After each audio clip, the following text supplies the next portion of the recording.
बिस्मिल्लाहिर्रहमानिर्रहीम अस्सलाम वालेकुम। ग्लोबल वीज़ा टिप्स के साथ मैं हूं बैरिस्टर मियां अमर अली। व्यूअर्स, आज एक मरतबा फिर मैं सऊदी अरब के बारे में वीडियो लेकर आया हूं कि किस तरह आप सऊदी अरब का विज़िट वीज़ा हासिल कर सकते हैं। ये मेरी सऊदी विज़िट वीज़ा के ऊपर दूसरी वीडियो है। ये वीडियो बनाने का मकसद ये है क्योंकि बहुत से लोग जो है मुझसे व्हाट्सएप पर और कमेंट सेक्शन में भी सऊदी विज़िट के मतलब सवाल पूछ रहे थे कि किस तरह से अप्लाई किया जाता है।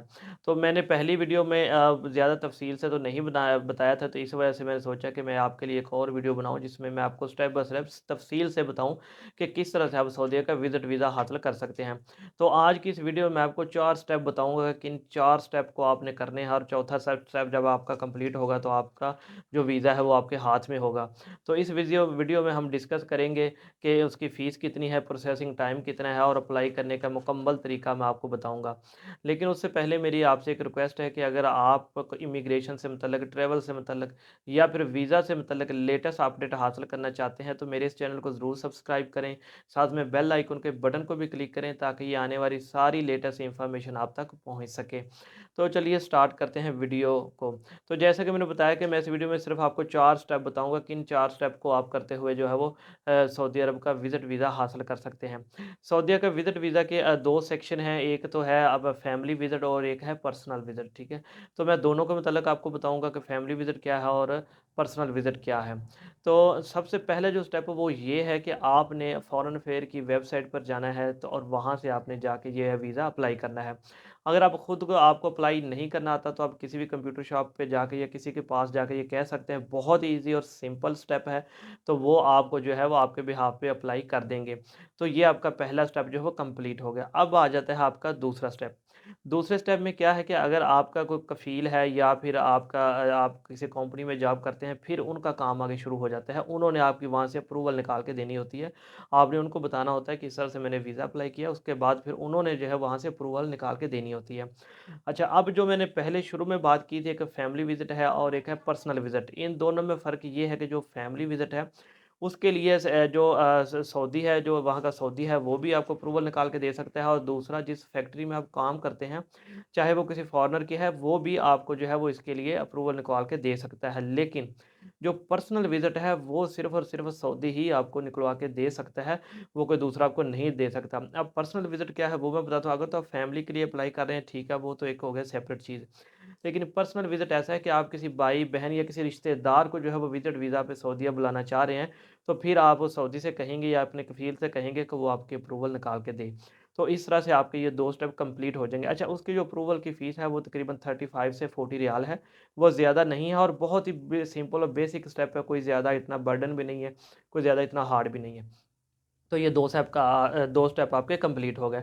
अब आ जाता है तीसरा स्टेप। तीसरे स्टेप में क्या है, आपने जो है वो अपने डॉक्यूमेंट्स रेडी करने हैं, जिनका आपने वीज़ा अप्रूवल निकलवाई है, जिनका आपने वीज़ा स्टैम्प करवाना है। अगर तो आपकी फैमिली है, बीवी है, वाइफ़ है, तो फिर आप उसका निकाह फ़ॉर्म जो है यो या फिर एमआरसी जो है वो मैरिज रजिस्ट्रेशन सर्टिफ़िकेट जो है वो आप उसका लगाएँगे साथ, ठीक है? उसके बाद पासपोर्ट, आईडी कार्ड लगाएँगे, और अगर आपके बच्चे भी हैं तो फिर साथ आप लगाएँगे एफआरसी, और या फिर उनका जो अगर वो छोटी एज के हैं तो फिर आप उनका लगाएँगे बे-फ़ॉर्म, ठीक है?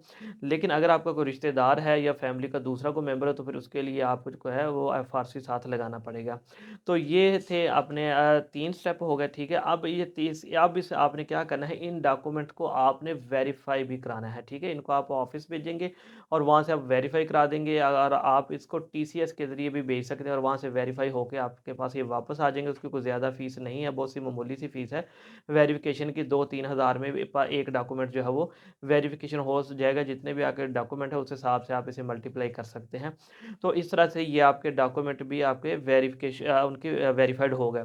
अब इसके बाद आ जाता है लास्ट स्टेप। लास्ट स्टेप क्या है कि आपने जो इत्तेमाद ऑफ़िस पाकिस्तान में है, तो वहाँ पर आपने उसकी उनकी अपॉइंटमेंट लेनी है, ठीक है?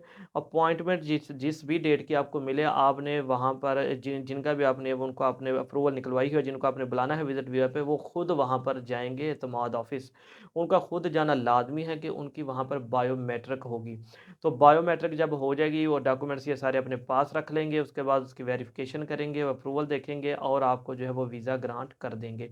तो ये था मुकम्मल प्रोसेस सऊदीया का विज़िट वीज़े का, जो मैंने आपको स्टेप बाय स्टेप समझा दिया है कि किस तरह से आप सऊदीया का विज़िट वीज़ा हासिल कर सकते हैं। इसमें आपको किसी दूसरे एजेंट के पास जाने की ज़रूरत नहीं है। ना ही कोई मज़ीद आप इसमें कोई वो इसमें कोई क्या कहते हैं, कोई मुश्किल आपको पेश आ सकती है कि बहुत ही सिंपल तरीके से मैंने सिर्फ़ आपको 4 स्टेप बताए कि कौन से 4 स्टेप के ज़रिए आपको जो है वो सऊदीया का विज़िट वीज़ा मिल सकता है। तो ये बहुत ही सिंपल स्टेप है, ठीक है। अच्छा, एक मैं आपको एक और चीज़ मैं इसमें ऐड करना चाहूँगा कि बहुत से लोग मुझे इस मुतल्लिक़ भी सवाल पूछ रहे थे कि मेडिकल के मुतल्लिक़ और कि हमारा ख़र्चा बहुत आएगा, तो हम अगर खुद नहीं अप्लाई करें तो फिर क्या करें? भई इसका सारा तरीका देखिए मैंने आपको समझा दिया है कि अगर आप खुद अप्लाई नहीं कर सकते तो आप किसी किसी भी कंप्यूटर वाले के पास जाके, जो कंप्यूटर जानता है उसके साथ बैठ के अप्लाई कर सकते हैं, उसको बता सकते हैं, क्योंकि आपकी पर्सनल डिटेल ऊपर देनी होती है, तो इसलिए वो भी आपके बिहाफ पे जो है वो अप्लाई कर सकता है, ठीक है। इसके बाद फिर एक छोटी सी प्रॉब्लम जो यहाँ पर पाकिस्तान में आती है वो डॉक्यूमेंट वेरिफिकेशन की। देखिए उसके लिए भी लोग जो है वो एजेंट हजरात से रब्ता करते हैं, जी हमारे डॉक्यूमेंट जो है वो वेरीफाई करा दें। उन्होंने भी वही तरीका इस्तेमाल करना होता है कि वो फॉरेन ऑफिस जो है वो डॉक्यूमेंट आपके, आप टीसीएस उन्हें भेजेंगे, वो आगे से टीसीएस वहाँ भेज दें, तो इससे अच्छा है कि आप खुद जो है वो टीसीएस उनको करें और आपके डॉक्यूमेंट जो है वो वेरीफाई होके आ जाएँगे। फिर जो एक छोटी-सी प्रॉब्लम पेश आती है वो है अपॉइंटमेंट की। फिर लोग कहते हैं जी अब हम अपॉइंटमेंट कैसे लें? फिर भी वो लोगों के पास जाते हैं तो वो 20-20 30-30 हज़ार रुपए इस चीज़ का चार्ज कर लेते हैं। तो मेरे भाई अगर देखिए मैंने जो आपको सिंपल तरीका बताया है, इसके मेरी पहली वीडियो देख के भी बहुत से लोगों ने जो है वो सऊदीया का विज़िट वीज़ा हासिल किया था। इसीलिए मैंने अब ये दूसरी वीडियो ज़्यादा एक्सप्लेन के साथ ज़्यादा इसमें एक्सप्लेन किया है, ताकि वो लोग जो मेरी पहली वीडियो को नहीं समझ पाए वो इसको अच्छे तरीके से समझ जाएँ और वो खुद जो है वो सऊदीया का वीज़ा अप्लाई करें। अच्छा, अगर फिर भी आपको कोई मुश्किल पेश आती है, किसी जगह पे आपको समझ नहीं आती कि आप किस तरह सऊदीया का विज़िट वीज़ा हासिल करें, तो आपके सामने ये स्क्रीन पे ये मेरा व्हाट्सएप का नंबर है, आप इस पे मुझे मैसेज कर सकते हैं। इसके अलावा आप मुझे कमेंट सेक्शन में पूछ सकते हैं, मैं उसका जवाब भी ज़रूर दूँगा। मैं उम्मीद करता हूँ आपको ये मेरी वीडियो पसंद आई होगी। इसको अपने अपने दोस्तों के साथ आपने ज़रूर शेयर करना है, ताकि ये इन्फॉर्मेशन दूसरे लोगों तक भी पहुँच सके। इंशाअल्लाह ताला एक नई वीडियो के साथ फिर आपकी खिदमत में हाज़िर होऊँगा। अल्लाह हाफ़िज़।